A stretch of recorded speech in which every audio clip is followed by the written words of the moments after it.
ನಮಸ್ಕಾರ news 2 PM ಸ್ವಾಗತ. ನಾನು ಚೈತ್ರ ರಾಜ್. ಈದ್ಗಾ ಮೈದಾನದಲ್ಲಿ ಸರ್ಕಾರದಿಂದಲೇ ಧ್ವಜಾರೋಹಣ ವಿವಾದಕ್ಕೆ ತೆರೆ ಎಳೆದಿದೆ ರಾಜ್ಯ ಸರ್ಕಾರ. ಬೆಂಗಳೂರಿನಲ್ಲಿ ಕಂದಾಯ ಸಚಿವ ಆರ್ ಅಶೋಕ್ ಮಾಹಿತಿಯನ್ನು ಕೊಟ್ಟಿದ್ದಾರೆ.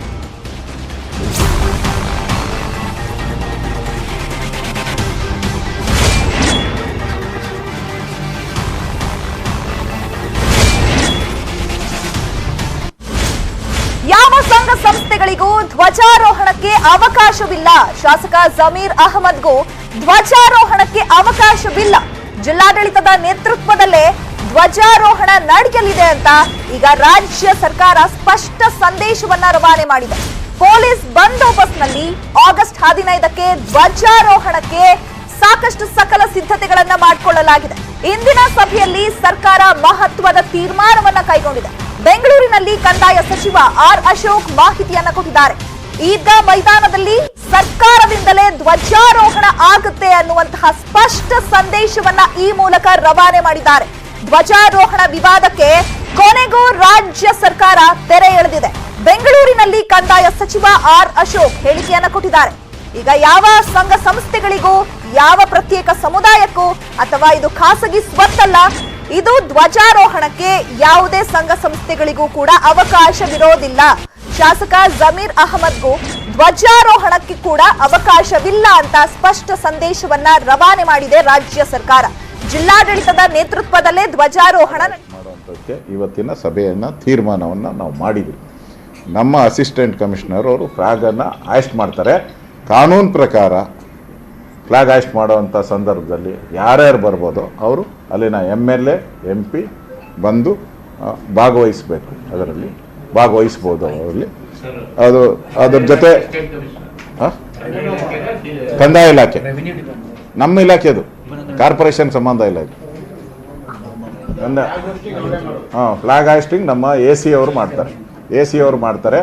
ಅಲ್ಲಿ ಇವರು ಬರ್ಬೋದು. ಕಾನೂನು ಪ್ರಕಾರ ಯಾವುದು, ನಮ್ಮ ಪ್ರೋಟೋಕಾಲ್ ಪ್ರಕಾರ, ಅಲ್ಲಿನ ಶಿಷ್ಟಾಚಾರ ಪ್ರಕಾರ ಅಲ್ಲಿ MLA MP ಇಬ್ಬರು ಬರ್ಬೋದು. ಅವರು ಬಂದು ಕಾರ್ಪೊರೇಟರ್ ಇಲ್ಲಲ್ಲ ಈಗ ಬರ್ಬೋದು. ಮತ್ತು ಸಾರ್ವಜನಿಕರು ಅಲ್ಲಿನ ನಮ್ಮ DCPಗೆ ಅವರು ಬಂದಿದ್ರು ಮೀಟಿಂಗ್ಗೆ. ಅವರಿಗೆ ಅಧಿಕಾರ ಕೊಟ್ಟಿದ್ರಿ ಎಲ್ಲ ಬಂದೋಬಸ್ತ್ ಮಾಡುವಂಥದ್ದು, ಅಲ್ಲಿನ ವ್ಯವಸ್ಥೆಯನ್ನು ಮಾಡುವಂಥದ್ದಕ್ಕೆ. ಮತ್ತು ಯಾವುದೇ ಕಾರಣಕ್ಕೂ ಯಾವುದೇ ರೀತಿಯಾದಂಥ ಭಾರತ್ ಮಾತಾ ಕಿ ಜೈ ಬಿಟ್ಟರೆ, ಒಂದೇ ಮಾತರಂ ಬಿಟ್ಟರೆ, ಯಾರು ಸ್ವಾತಂತ್ರ್ಯ ಯೋಧರಿದ್ದಾರೆ ಅವರ ಬಗ್ಗೆ ಘೋಷಣೆ ಬಿಟ್ಟರೆ ಉಳಿದಂಥ ಯಾವುದೇ ಘೋಷಣೆ ಹಾಕುವಂಥದ್ದಕ್ಕೆ ಅಲ್ಲಿ ಅವಕಾಶ ಇಲ್ಲ. ಅದನ್ನು ಇವರು ನಮ್ಮ ಪೊಲೀಸ್ ಕಮಿಷನರ್ ಅವರು ಆದೇಶ ಹೊರಡಿಸ್ತಾರೆ. ಈಗ ಆದೇಶದಲ್ಲಿ ಅವೆಲ್ಲವನ್ನು ಕೂಡ ರಿಸ್ಟ್ರಿಕ್ಷನ್ಸ್ ಏನೇನಿದೆ, ಅಲ್ಲಿ ಬರುವಂಥವ್ರಿಗೆ ಏನೇನು ರಿಸ್ಟ್ರಿಕ್ಷನ್ಸ್ ಇದೆ ಅದು ನಾನು ಎಲ್ಲರಲ್ಲಿ ವಿನಂತಿ ಮಾಡ್ತೀನಿ. ಇದು ರಾಷ್ಟ್ರ ಧ್ವಜದ ಒಂದು ಧ್ವಜಾರೋಹಣ ಸಮಾರಂಭ. ಇಲ್ಲಿ ಎಲ್ಲ ರೀತಿಯಾದಂಥ ಶಿಷ್ಟಾಚಾರಗಳೇನಿದೆ ಅದರ ಪ್ರಕಾರ ಮಾಡಬೇಕು. ಯಾವುದೇ ರೀತಿ ಒಂದು ಚೂರನ್ನು ಕುಂದುಕೊರತೆ ಆಗ್ದಂಗೆ ನೋಡ್ಕೊಬೇಕು. ಯಾರಾದರೂ ಆ ಥರ ಏನಾದರೂ ಹೆಚ್ಚು ಕಮ್ಮಿ ಮಾಡಿದ್ರೆ ಅವ್ರಿಗೆ ಕಾನೂನು ಪ್ರಕಾರ ಕ್ರಮ ನಾವು ತೆಗೆದುಕೊಳ್ತೀರಿ. ನಾವು ಯಾರು ಮಾಡಲ್ಲ ಅಂತ ನಾನು ತಿಳ್ಕೊಂಡಿದ್ದೀನಿ. ಎಲ್ಲರೂ ಈ ನಿರ್ಧಾರವನ್ನು ಭಾಳ ಸಂತೋಷದಿಂದ ಸ್ವಾಗತ ಮಾಡ್ತಾರೆ ಅನ್ನೋ ಭಾವನೆ ನನಗಿದೆ.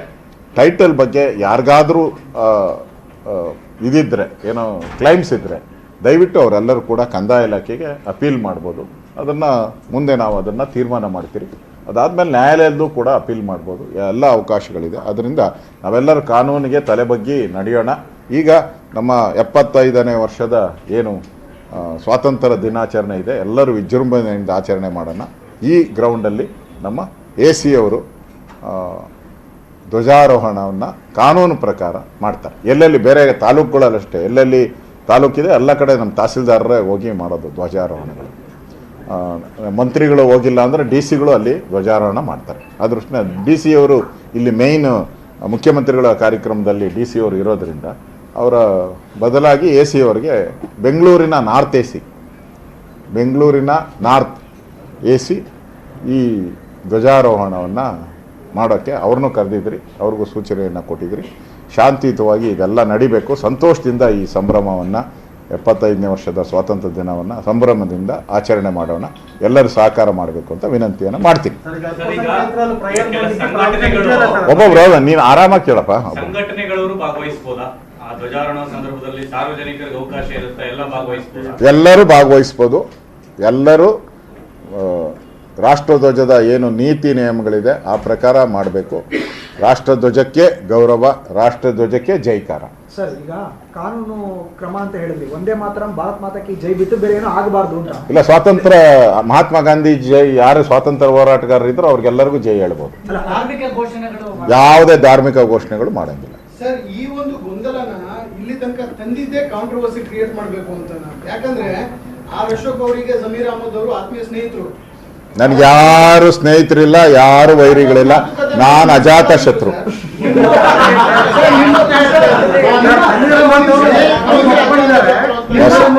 ಬೇರೆ ಕ್ವಶನ್ ಅಪ್ಪ. ಧ್ವಜ ಹಾರಿಸಬಾರ್ದು ಅಂತ ಹೇಳಿದ್ರು, ಧ್ವಜ ಹಾರಿಸಲಿಕ್ಕೆ ನಾವು ಸಿದ್ಧ ಇದ್ದೀವಿ ಅಂತಂದ್ರು. ಗೊಂದಲ ಯಾಕೆ ಮತ್ತೆ ಹೌದು, ಜಮೀರ್ ಅಹಮದ್ ಅವರು ಧ್ವಜ ಹಾರಿಸ್ತೀವಿ ಅಂತ ಹೇಳಿದ್ರು. ಅವ್ರು ವಿವಾದ ಯಾಕೆ ಬಂತು ಅಂತ ಅರ್ಥ ಆಗ್ತಿದೆ. ಎಲ್ಲಿಂದ ವಿವಾದ ಉಟ್ಕೊಂತು? ಅಲ್ಲ, ಯಾರು ರಾಜಕೀಯ ಲಾಭ ಪಡೆಯುವಂತ ಪ್ರಯತ್ನ ಮಾಡಿದ್ರಲ್ಲಿ ಇಲ್ಲಿ ಬೇರೆ ವ್ಯಕ್ತಿಗಳಿಗೆ ಧ್ವಜಾರೋಹಣೆ ಮಾಡೋದು ಅಲ್ಲ, ಇದು ಸರ್ಕಾರದ ಅಧಿಕಾರಿ ಮಾಡ್ತಾರೆ. ಆಕ್ಷೇಪಣೆ ನಮ್ಗೆ ಗೊತ್ತಿಲ್ಲ. ನಮ್ಮನ್ನ ಯಾರು ಬಂದು ಇದುವರೆಗೂ ಧ್ವಜಾರೋಹಣ ಮಾಡ್ತೀನಿ ಅಂತೇಳಿ ನನಗೆ ಯಾರು ಕೊಟ್ಟಿಲ್ಲ. ನಮ್ಮ ಜಿಲ್ಲಾಧಿಕಾರಿಗಳಿಗೆ ಅರ್ಜಿ ಕೊಟ್ಟಿದ್ರೆ ಅವರು ಅದ್ರ ಬಗ್ಗೆ ಕ್ರಮ ತೆಗೆದುಕೊಳ್ತಾರೆ. ಯಾರು ಕೊಟ್ಟಿಲ್ಲ. ಶಿಷ್ಟಾಚಾರದ ಪ್ರಕಾರ ಧ್ವಜಾರೋಹಣ ಸಂದರ್ಭದಲ್ಲಿ ವೇದಿಕೆ ಇರುತ್ತೆ, ವೇದಿಕೆಗೆ MP MLA ಹೋಗ್ಬೋದಾ, ಅಲ್ಲಿ ಕೂರ್ಬೋದಾ? 100% ಹೋಗ್ಬೋದು. ಅವ್ರ ಕಾನೂನು ಪ್ರಕಾರ ಅಧಿಕಾರ ಇದೆ. ಅವಕಾಶ ಇಲ್ಲ, ವೇದಿಕೆ ಸಂಘಟನೆಗಳಿಗೆ ಅವಕಾಶ ಇಲ್ಲ. ಸರ್, ಇವಾಗ ಒಂದು ಹೊಸ ವಿಚಾರ ಉಟ್ಕೊಂಡು ವೇದಿಕೆ ಮೇಲೆ ಅವರ ಚುನಾಯಿತ ಪ್ರತಿನಿಧಿಗಳು ಮಾತ್ರ ಇರ್ತಾರೆ. ಸರ್, ಇವಾಗ ನೀವು ಹೇಳ್ತಾ ಇದ್ದೀರಾ 1952 ನಿಧಾನ ಕೇಳಿ, ಆರಾಮ್ಸೆ. 1952ರಲ್ಲಿ ಕಂದಾಯ ಇಲಾಖೆಗೆ ಈ ಜಾಗ ಸೇರಿದೆ ಅಂತ ಆಗಿದೆ. ಈಗ ಮುಂಬರುವಂತ ದಿನದಲ್ಲಿ ಆಗಸ್ಟ್ 15 ಆದ್ಮೇಲೆ ಇದು ಕಂದಾಯ ಭೂಮಿ, ಕಂದಾಯ ಆಸ್ತಿ ಅಂತ ಏನಾದ್ರು ಬೋರ್ಡ್ ಗೀಡಲ್ಲಿ ನಾಮಫಲಕ ಹಾಕ್ತೀರಾ, ಹೇಗೆ? ಅದೆಲ್ಲ ಇವತ್ತು ಸದ್ಯಕ್ಕೆ ಎಮರ್ಜೆನ್ಸಿ ಮೀಟಿಂಗಲ್ಲಿ ಇದನ್ನ ಮಾತ್ರ ನಾವು ಚರ್ಚೆ ಮಾಡಿದ್ದೀವಿ. ಏನು, ಆಗಸ್ಟ್ 15ಕ್ಕೆ. ಮುಂದಿನ ದಿನ ಏನು ಮಾಡಬೇಕು ಅಂತ ಆಗಸ್ಟ್ 15 ಆದಮೇಲೆ ನಾವು ಚರ್ಚೆ ಮಾಡ್ತೀವಿ. ಸೊ 31, ಇನ್ನು 30 ಗಣೇಶ ಹಬ್ಬ 31ಕ್ಕೆ ತಾನೆ, ಭಾಳ ದೂರ ಇದೆ. ನೋಡೋಣ.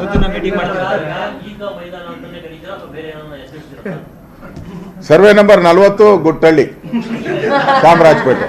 ಈಗ ಅಷ್ಟು ಕರಿಬೋದು. ಅದ್ರ ಹಿಂದೆನೂ ಬೇರೆ ಬೇರೆ ಹೆಸರಿತ್ತು. ಇಲ್ಲ, ರೆವಿನ್ಯೂಗೆ ಬಂದ್ಬಿಡ್ತಲ್ಲ. ರೆವಿನ್ಯೂ ಬಂದ್ಮೇಲೆ ರೆವಿನ್ಯೂ ಸ್ಟೇಟಸ್ ಅದು. ಗುಟ್ಟಳ್ಳಿ, ಚಾಮರಾಜಪೇಟೆ, ಕಂದಾಯ ಇಲಾಖೆ, ಇಷ್ಟೇ. ಜಮೀರ್ ಅಹಮದ್ ನೀವು ಹಾಗೆ ಕರೀರಿ ಅಂತ ವಿನಂತಿ ಮಾಡ್ತೀನಿ. ಜಮೀರ್ ಅಹಮದ್ ಏನಂತಂದ್ರೆ, ಇದು ವಕ್ಫ್ಗಳು ಮತ್ತು ಮುಜರಾಯಿ ಇಲಾಖೆ ಮೊದಲು ಕಂದಾಯ ಜೊತೆಗೆ ಇತ್ತು. ಆ ನಂತರದಲ್ಲಿ ಅದು ಬದಲಾವಣೆ ಆದ ನಂತರದಲ್ಲಿ ಈ ರೀತಿ ಆಗಿದೆ ಅನ್ನುವಂತ ಮಾತನ್ನ ಮೊನ್ನೆ ಹೇಳಿದ್ದಾರೆ. ಹೌದು, ಕಂದಾಯ ಇಲಾಖೆ ಹಿಂದೆ ಇದ್ದಾಗ ಎಲ್ಲ ಇಲಾಖೆಗೂ ಮಾತ್ರ ಇಲಾಖೆ. ನಮಗೆ ಆರ್ಟಿಕಲ್ಚರು, ಅಗ್ರಿಕಲ್ಚರು ಏನೇನು ಇದ್ವು ಎಲ್ಲ ಇಲಾಖೆನೂ ಕಂದಾಯ ಇಲಾಖೆಯಲ್ಲಿ ಇದ್ದಿದ್ದು. ಆಮೇಲೆ ಎಲ್ಲ ಡಿವೈಡ್ ಆಗಿದ್ದು. ಸೊ ಒರಿಜಿನಲಿ ಮಾತೃ ಸಂಸ್ಥೆ ಕಂದಾಯ ಇಲಾಖೆ ಇದನ್ನು ಯಾರಿಗೂ ಟ್ರಾನ್ಸ್ಫರ್ ಮಾಡಿಲ್ಲ. ಯಾವುದೇ ದಾಖಲೆಗಳು ನನಗೆ ಇದುವರೆಗೂ ಸಿಕ್ಕಿಲ್ಲ. ನೋಟ್ ಮಾಡ್ಕೊಳ್ಳಿ, ಇದುವರೆಗೂ ಯಾವುದೇ ದಾಖಲೆಗಳು ನಾವು ಯಾರಿಗೋ ಟ್ರಾನ್ಸ್ಫರ್ ಮಾಡಿರೋ ದಾಖಲೆಗಳು ನಮ್ಮ ಹತ್ರ ಸಿಕ್ಕಿಲ್ಲ. ಕೋರ್ಟ್ಗೆ ಹೋಗಿರುವಂಥದ್ದು ಅಲ್ಲಿ ಕನ್ನಡ ಶಾಲೆ ಕಟ್ಟಬಾರ್ದು, ಕನ್ನಡ ಸರ್ಕಾರಿ ಶಾಲೆ ಕಟ್ಟಬಾರ್ದು ಅಂತೇಳಿ ಕೋರ್ಟ್ಗೆ ಹೋಗಿರೋದಷ್ಟೇ. ಕಂದಾಯ ಇಲಾಖೆಗೆ ಹಂಗಿಲ್ಲಪ್ಪ, ನಮ್ದೆಲ್ಲ ಲ್ಯಾಂಡು ಅಷ್ಟೇ. ನಾವು ಕೊಡೋರಂಥವ್ರು ಅಷ್ಟೇ. ಲ್ಯಾಂಡ್ ಯಾರ್ಯಾರಿಗೆ ಒಳ್ಳೆ ಕೆಲಸ ಕೇಳಿದ್ರೆ ಕೊಡೋವಂಥವ್ರು.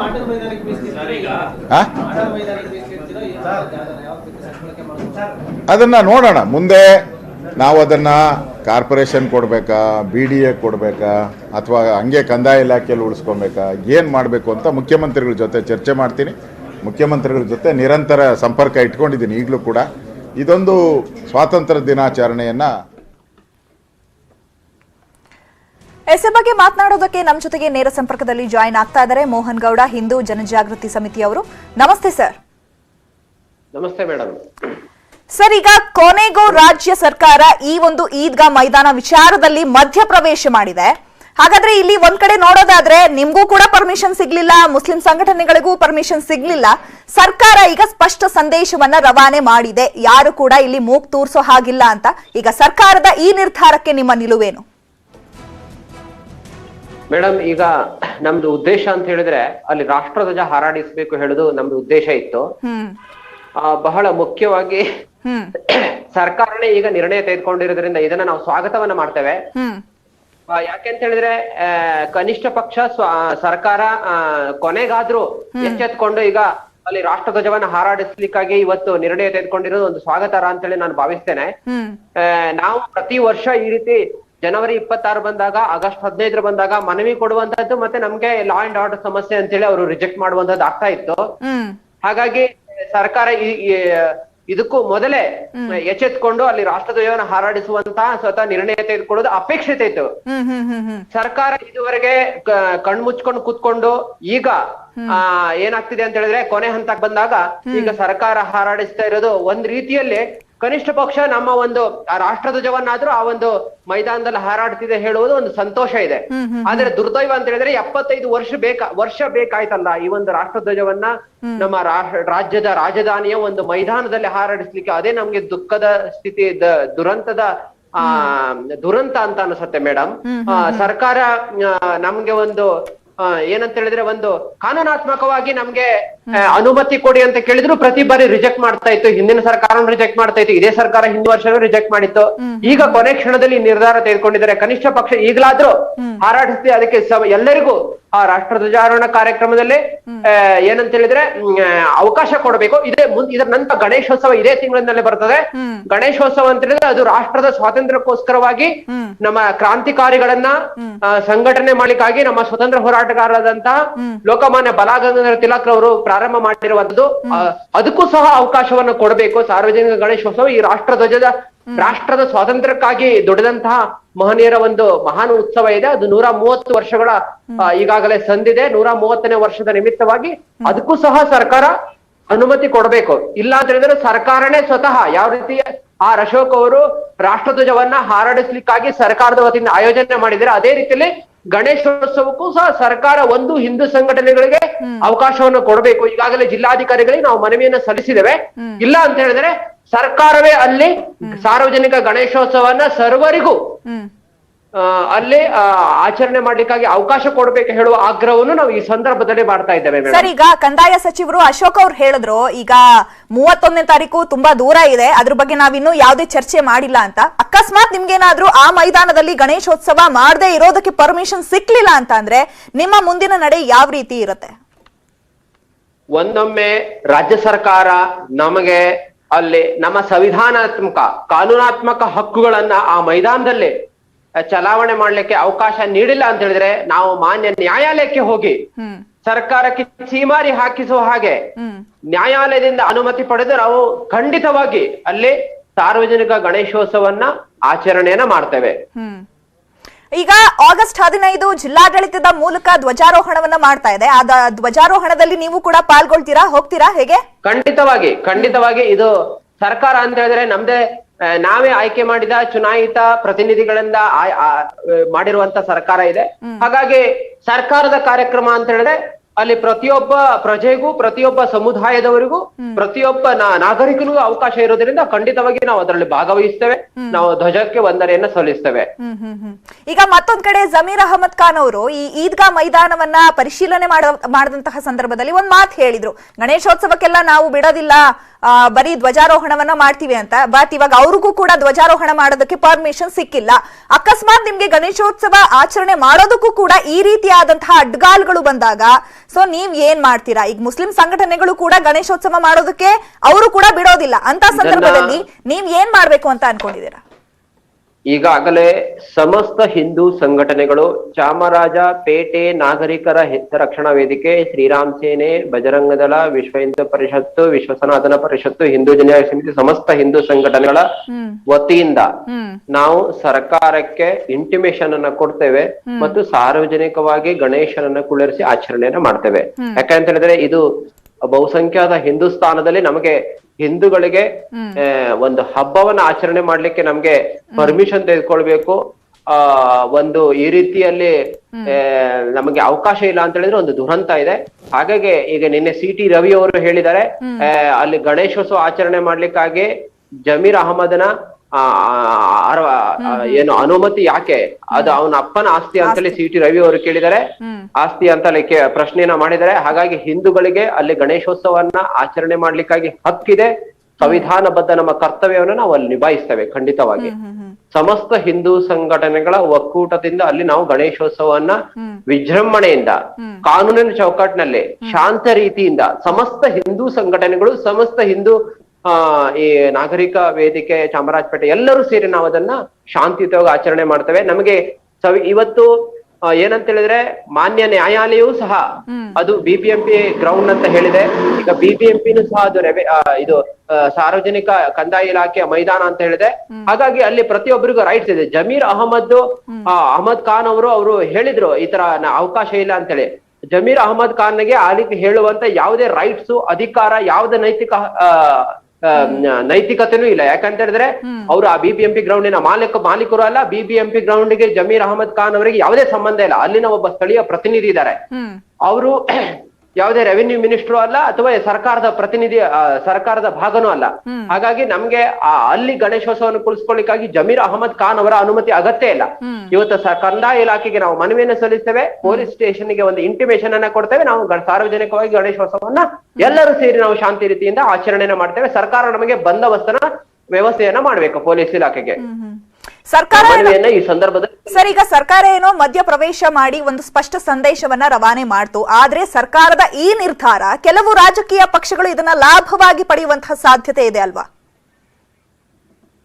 ಮೇಡಮ್, ಇವತ್ತು ಏನಾಗ್ತಿದೆ ಅಂತ ಹೇಳಿದ್ರೆ ಇವತ್ತು ದೊಡ್ಡ ದುರಂತ ಇದೆ. ಇವತ್ತು ಭಾಜಪನೇ ಕಳೆದ 3 ವರ್ಷದಿಂದ ಆಡಳಿತದಲ್ಲಿ ಕರ್ನಾಟಕ ರಾಜ್ಯದಲ್ಲಿ ಇದೆ.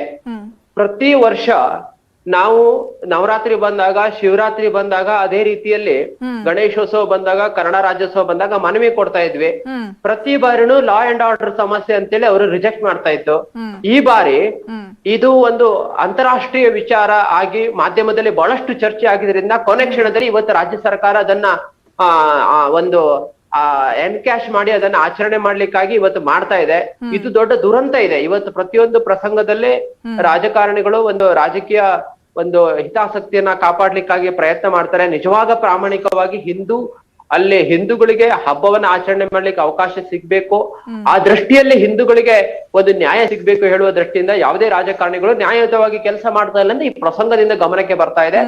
ಇದ್ರ ಬಗ್ಗೆ ನಾವು ಹಿಂದೂ ಸಮಾಜಕ್ಕೆ ಈಗ ಹೇಳ್ತಾ ಇದ್ದೇವೆ, ನಾವು ಮುಂದಿನ ದಿನಗಳಲ್ಲಿ ಯಾರು ಹಿಂದೂ ಧರ್ಮದ ಹಿಂದೂ ಹಿತದ ವಿಚಾರವನ್ನ ರಕ್ಷಣೆ ಕೃತಿಯನ್ನ ಮಾಡ್ತಾರೆ ಅವರಿಗೆ ನಾವು ಮುಂದಿನ ಚುನಾವಣೆಯಲ್ಲಿ ಮತವನ್ನ ನೀಡೋಣ. ಅದು ಯಾವುದೇ ಪಕ್ಷ ಇರಲಿ, ಹಿಂದೂ ಧರ್ಮ, ಹಿಂದೂಗಳ ರಕ್ಷಣೆ, ಹಿಂದುತ್ವದ ವಿಚಾರದಲ್ಲಿ ಯಾರು ಪ್ರಾಮಾಣಿಕವಾಗಿ ಕೆಲಸ ಮಾಡ್ತಾರೆ ಅವರಿಗೆ ಒಂದು ನಾವು ಬೆಂಬಲವನ್ನು ಸೂಚಿಸೋಣ ಹೇಳುವ ಸಂದೇಶವನ್ನು ಈ ಸಂದರ್ಭದಲ್ಲಿ ಈ ಪ್ರಸಂಗದಿಂದ ನಾವು ಸಮಸ್ತ ಹಿಂದೂ ಸಮಾಜ ಕಲಿಬೇಕಾಗಿದೆ. ಓಕೆ, ಧನ್ಯವಾದಗಳು ಸರ್. ನ್ಯೂಸ್ 18 ಜೊತೆ ಮಾತನಾಡಿದೆ.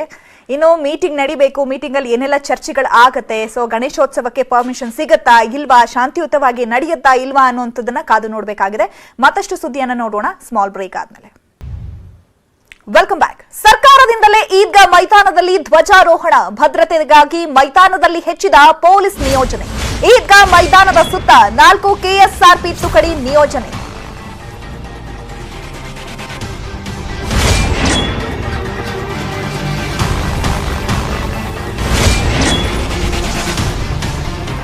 ಈದ್ಗಾ ಮೈದಾನದ ಸುತ್ತಲೂ ಪೊಲೀಸ್ ಸರ್ಪಗಾವಲನ್ನ ಹಾಕಲಾಗಿದೆ. ಖುದ್ದು ಸ್ಥಳದಲ್ಲಿಯೇ ಪಶ್ಚಿಮ ವಿಭಾಗದ DCP ಲಕ್ಷ್ಮಣ ನಿಂಬರ್ಗಿ ಅವರು ಅಲ್ಲೇ ಸ್ಥಳದಲ್ಲೇ ಮೊಕ್ಕಾಂ ಹೂಡಿದ್ದಾರೆ. 2 ACP, 4 CPI ಹಾಗೆ 200ಕ್ಕೂ ಹೆಚ್ಚು ಪೊಲೀಸರನ್ನ ಭದ್ರತೆಗಾಗಿ ನಿಯೋಜನೆ ಮಾಡಲಾಗಿದೆ.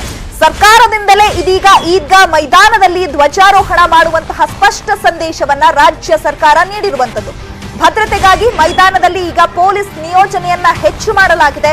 ಈದ್ಗಾ ಮೈದಾನದ ಸುತ್ತ 4 KSRP ತುಕಡಿಯನ್ನ ನಿಯೋಜನೆ ಮಾಡಲಾಗಿದ್ದು, ಯಾವುದೇ ಅಹಿತಕರ ಘಟನೆ ನಡೆಯದಂತೆ ಪೊಲೀಸರು ಎಚ್ಚರ ವಹಿಸಿದ್ದಾರೆ, ಸರ್ಪಗಾವಲನ್ನ ಹಾಕಿದ್ದಾರೆ. ಈದ್ಗಾ ಮೈದಾನದ ಸುತ್ತಲೂ ಪೊಲೀಸ್ ಸರ್ಪಗಾವಲನ್ನ ಹಾಕಲಾಗಿದ್ದು, ಖುದ್ದು ಸ್ಥಳದಲ್ಲಿಯೇ ಪಶ್ಚಿಮ ವಿಭಾಗದ DCP ಲಕ್ಷ್ಮಣ್ ನಿಂಬರಗಿ ಅವರು ಬೀಡು ಬಿಟ್ಟಿದ್ದಾರೆ. 2 ACP, 4 CPI ಹಾಗೆ 200ಕ್ಕೂ ಹೆಚ್ಚು ಪೊಲೀಸರನ್ನ ಸ್ಥಳದಲ್ಲಿ ನಿಯೋಜನೆ ಮಾಡಲಾಗಿದೆ. ಕೊನೆಗೂ ಕೂಡ ಸರ್ಕಾರ ಈದ್ಗಾ ಮೈದಾನ ವಿಚಾರಕ್ಕೆ ಸಂಬಂಧಪಟ್ಟಂತೆ ಮಧ್ಯಪ್ರವೇಶ ಮಾಡಿ ಈಗ ಜಿಲ್ಲಾಡಳಿತದಿಂದಲೇ ಧ್ವಜಾರೋಹಣ ಮಾಡೋದಕ್ಕೆ ಸ್ಪಷ್ಟ ಸಂದೇಶವನ್ನ ರವಾನೆ ಮಾಡಲಾಗಿದೆ. ಈ ಹಿಂದೆಯೂ ಕೂಡ ಸಾಕಷ್ಟು ಗಲಾಟೆಗಳು ಹಾಗೆ ವಾದ ವಿವಾದಗಳು ಈ ವಿಚಾರಕ್ಕೆ ಸಂಬಂಧಪಟ್ಟಂತೆ ನಡೀತಾ ಇತ್ತು. ಈಗ ಸ್ಪಷ್ಟ ಸಂದೇಶವನ್ನ ರವಾನೆ ಮಾಡಿದ್ದಾರೆ.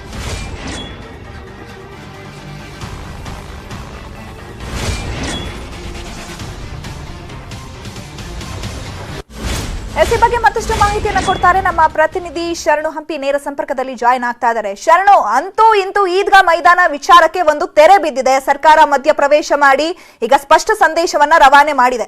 ಈಗಾಗಲೇ ಈದ್ಗಾ ಮೈದಾನದಲ್ಲಿ ಯಾವ ರೀತಿಯಾದಂತಹ ಸಕಲ ಸಿದ್ಧತೆಗಳು ನಡೆದಿದೆ ಧ್ವಜಾರೋಹಣ ಮಾಡೋದಕ್ಕೆ, ಈಗ ಯಾವ ರೀತಿ ಸೆಕ್ಯೂರಿಟಿ ಪರ್ಪಸ್, ಈಗ ಪೊಲೀಸರು ಯಾವೆಲ್ಲ ಸರ್ಪಗಾವಲನ್ನು ಹಾಕಿದ್ದಾರೆ, ಹೆಚ್ಚಿನ ಅಪ್ಡೇಟ್ಸ್ ಏನಿದೆ?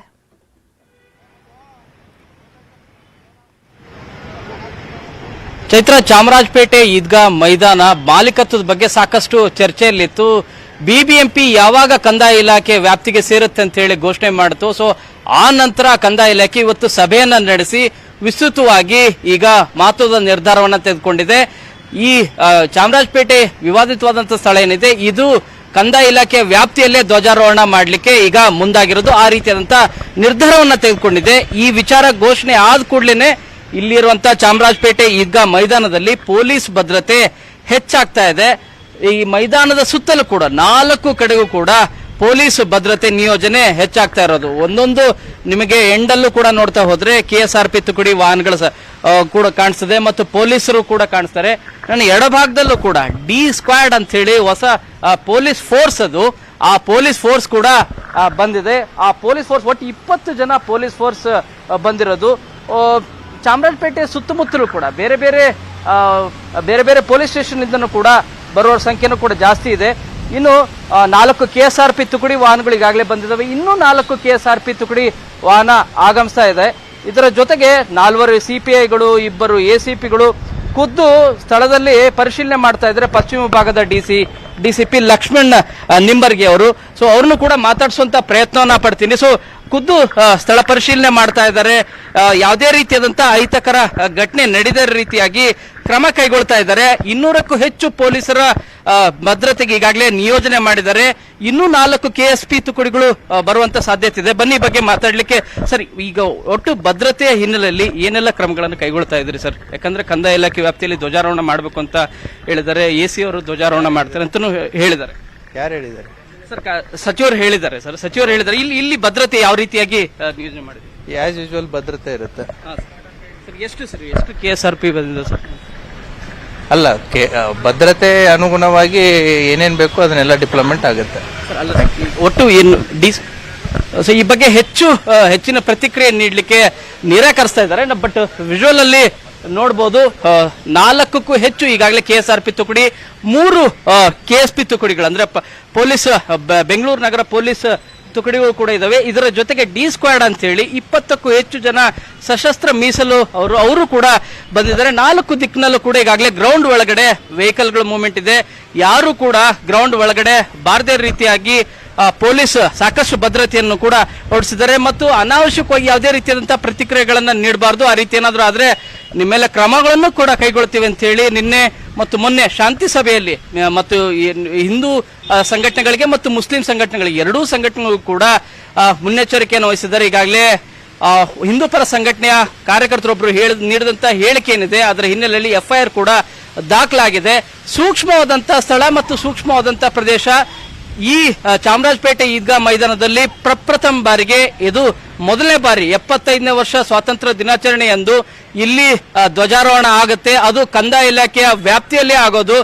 AC ಅವರು ಬೆಂಗಳೂರಿನ ಉತ್ತರ ವಿಭಾಗದಂತ AC ಇಲ್ಲಿ ಧ್ವಜಾರೋಹಣ ಮಾಡ್ತಾರೆ. ಅಕ್ಕಪಕ್ಕದಲ್ಲಿ ಮತ್ತು ಸ್ಥಳೀಯ ಶಾಸಕರು ಮತ್ತು ಸ್ಥಳೀಯ MP ಇಬ್ರು ಕೂಡ ಬರಬಹುದು. ಆದ್ರೆ ಧ್ವಜಾರೋಹಣ ಮಾಡೋದು ಮಾತ್ರ ಇಲ್ಲಿರುವಂತಹ ಸಹಾಯಕ ಆಯುಕ್ತರು AC ಅವರಿಂದ ಮಾಡಿಸ್ತಾ ಇದ್ದಾರೆ. ಈ ಮೂಲಕ ಸರ್ಕಾರ ಮೊದಲಿಂದನೂ ಕೂಡ ಯಾವ ರೀತಿಯಾಗಿ ಕ್ರಮಗಳನ್ನು ಕೈಗೊಳ್ಳುತ್ತಿತ್ತು, ಮೊದಲು BBMP ವರ್ಸಸ್ ವಕ್ಫ್ ಬೋರ್ಡ್ ಆಗ್ತಾ ಇತ್ತು. ವಕ್ಫ್ ಬೋರ್ಡ್ ಈಗಲೂ ಕೂಡ ತನ್ನ ಕ್ಲೇಮ್ ಮಾಡ್ತಾ ಇರೋದು ಈಗಲೂ ವಕ್ಫ್ ಬೋರ್ಡ್ ತಮ್ಮ ವ್ಯಾಪ್ತಿಗೆ ಬರುತ್ತೆ. ನಾವ್ಯಾಕೆ BBMP ಪರ್ಮಿಷನ್ ತೆಗೆದುಕೊಳ್ಬೇಕು, ನಾವ್ಯಾಕೆ ಕಂದಾಯ ಇಲಾಖೆ ಪರ್ಮಿಷನ್ ತೆಗೆದುಕೊಳ್ಬೇಕು, ನಾವ್ಯಾಕೆ ಸರ್ಕಾರಕ್ಕೆ ಮಾಹಿತಿಯನ್ನು ಕೊಡಬೇಕು? ವಕ್ಫ್ ಬೋರ್ಡ್ ವ್ಯಾಪ್ತಿಯಲ್ಲಿದೆ, ಅನಾದಿ ಕಾಲದಿಂದನೂ ಇರೋದು, ಮತ್ತು ಸುಪ್ರೀಂ ಕೋರ್ಟ್ ಮಾಹಿತಿನೂ ಕೂಡ ಕೊಡ್ತಾ ಇದೆ. ಅದರ ಹಿನ್ನೆಲೆಯಲ್ಲಿ ನಾವು ಮಾಡ್ತೀವಿ ಅಂತನೂ ಕೂಡ ಸ್ಟೇಟ್ಮೆಂಟ್ ಅನ್ನ ನಿನ್ನೆನೂ ಕೂಡ ಹೇಳಿದ್ರು. ಸೊ ಈಗ ಕಂದಾಯ ಇಲಾಖೆಯ ಸಚಿವರು ನೀಡಿದಂತ ಮಹತ್ವದಂತ ನಿರ್ಧಾರ ಏನಿದೆ, ಇದರ ಹಿನ್ನೆಲೆಯಲ್ಲಿ ವಕ್ಫ್ ಬೋರ್ಡ್ ಯಾವ ರೀತಿಯಾದಂತ ನಿರ್ಧಾರವನ್ನ ಕೈಗೊಳ್ಳುತ್ತೆ, ಮುಸ್ಲಿಂ ಸಂಘಟನೆಗಳು ಯಾವ ರೀತಿಯಾದಂತ ನಿರ್ಧಾರವನ್ನ ಕೈಗೊಳ್ಳುತ್ತೆ ಅನ್ನೋದು ಕಾದ್ ನೋಡ್ಬೇಕು. ಚೈತ್ರ, ಓಕೆ, ಧನ್ಯವಾದಗಳು ಶರಣು ಹಂಪಿ ತಮ್ಮೆಲ್ಲ ಮಾಹಿತಿಗಾಗಿ. ಸುದ್ದಿ ಮುಂದುವರಿಯುತ್ತೆ ಸ್ಮಾಲ್ ಬ್ರೇಕ್ ಆದ್ಮೇಲೆ.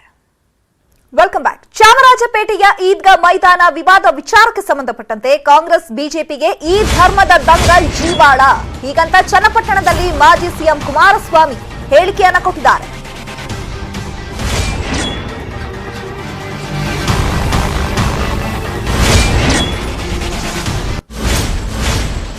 ಕರಾವಳಿಯಿಂದ ಚಾಮರಾಜಪೇಟೆಗೆ ಧರ್ಮದ ದಂಗಲ್ ಬಂದಿದೆ, ಮುಂದೆ ಎಲ್ಲಿಗೆ ತೆಗೆದುಕೊಂಡು ಹೋಗಿ ನಿಲ್ಲಿಸ್ತಾರೋ ನೋಡೋಣ. ಚನ್ನಪಟ್ಟಣದಲ್ಲಿ ಮಾಜಿ ಸಿಎಂ ಕುಮಾರಸ್ವಾಮಿ ಹೇಳಿಕೆಯನ್ನ ಕೊಟ್ಟಿದ್ದಾರೆ. ಚಾಮರಾಜಪೇಟೆಯ ಈದ್ಗಾ ಮೈದಾನ ವಿಚಾರಕ್ಕೆ ಸಂಬಂಧಪಟ್ಟಂತೆ ಕಾಂಗ್ರೆಸ್ ಬಿಜೆಪಿಗೆ ಈ ಧರ್ಮದ ದಂಗಲ್ ಜೀವಾಳವಾಗ್ಬಿಟ್ಟಿದೆ. ಚನ್ನಪಟ್ಟಣದಲ್ಲಿ ಹೀಗಂತ ಮಾಜಿ ಸಿಎಂ ಕುಮಾರಸ್ವಾಮಿ ಹೇಳಿಕೆಯನ್ನ ಕೊಟ್ಟಿದ್ದಾರೆ. ಕರಾವಳಿಯಿಂದ ಚಾಮರಾಜಪೇಟೆಗೆ ಧರ್ಮ ದಂಗಲ್ ಬಂದಿದೆ, ಮುಂದೆ ಇದನ್ನ ಎಲ್ಲಿಗೆ ತೆಗೆದುಕೊಂಡು ಹೋಗ್ತಾರೋ ನೋಡೋಣ ಅಂತ ಹೇಳಿದ್ದಾರೆ. ಚನ್ನಪಟ್ಟಣದಲ್ಲಿ ಮಾಜಿ ಸಿಎಂ ಕುಮಾರಸ್ವಾಮಿ ಅವರು ಹೇಳಿಕೆಯನ್ನ ಕೊಟ್ಟಿದ್ದಾರೆ. ಇನ್ನು ಹುಬ್ಬಳ್ಳಿ ಈದ್ಗಾ ಮೈದಾನದ ವಿಚಾರದಲ್ಲಿ 25 ವರ್ಷ ಜನರನ್ನ ಸಾಯಿಸಿದ್ದಾರೆ. ದೇವೇಗೌಡರು ಮುಖ್ಯಮಂತ್ರಿಯಾಗಿ ಉಳಿಸ್ಕೊಟ್ರು. ಆದ್ರೆ ಈಗ ಈ ಧರ್ಮದಂಗಲ್ ಎಲ್ಲಿಗೆ ಹೋಗಿ ನಿಲ್ಲುತ್ತೆ, ಈ ರೀತಿಯಾಗಿ ಇದು ಇವರ ಒಂದು ಲಾಭಕ್ಕೆ ಇವರು ಬಳಸ್ಕೊಳ್ತಾ ಇದ್ದಾರಾ ಅನ್ನುವಂತಹ ಮಾತುಗಳನ್ನ ಆಡಿದ್ದಾರೆ. ಚಾಮರಾಜಪೇಟೆಯ ಈದ್ಗಾ ಮೈದಾನ ವಿವಾದ ವಿಚಾರಕ್ಕೆ ಸಂಬಂಧಪಟ್ಟಂತೆ ಇದೀಗ ಕುಮಾರಸ್ವಾಮಿ ಅವರು ರಿಯಾಕ್ಟ್ ಮಾಡಿರೋದು. ಈಗ ಹುಬ್ಬಳ್ಳಿ ಈದ್ಗಾ ಮೈದಾನದ ವಿಚಾರದಲ್ಲಿ 25 ವರ್ಷ ಇವರು ಜನರನ್ನ ಸಾಯಿಸಿದ್ದಾರೆ. ಸೊ ಈಗ ದೇವೇಗೌಡರು ಮುಖ್ಯಮಂತ್ರಿ ಆಗಿದ್ರು, ಉಳಿಸ್ಕೊಟ್ರು. ಈಗ ಇವರು ಇದನ್ನ ಎಲ್ಲಿಗೆ ತಗೊಂಡು ಹೋಗಿ ನಿಲ್ಲಿಸಬೇಕು? ಕರಾವಳಿಯಿಂದ ಚಾಮರಾಜಪೇಟೆಗೆ ಧರ್ಮದ ದಂಗಲ್ ಬಂದು ನಿಂತ್ಕೊಂಡಿದೆ, ಮುಂದೆ ಎಲ್ಲಿಗೆ ತೆಗೆದುಕೊಂಡು ಹೋಗಿ ನಿಲ್ಲಿಸ್ತಾರೋ ನೋಡೋಣ, ಕಾದ್ ನೋಡೋಣ ಅಂತ ಹೇಳಿದ್ದಾರೆ. ಈದ್ಗಾ ಮೈದಾನದಲ್ಲಿ ಧ್ವಜಾರೋಹಣ ವಿವಾದ ಇತ್ಯರ್ಥವಾಗಿದೆ. ಸರ್ಕಾರದಿಂದಲೇ ಧ್ವಜಾರೋಹಣಕ್ಕೆ ನಿರ್ಧಾರವನ್ನ ಮಾಡಲಾಗಿದೆ. ಈಗ ಗಣೇಶೋತ್ಸವಕ್ಕೆ ಅವಕಾಶ ನೀಡಲು ಪಟ್ಟು ಹಿಡಿಯಲಾಗಿದೆ.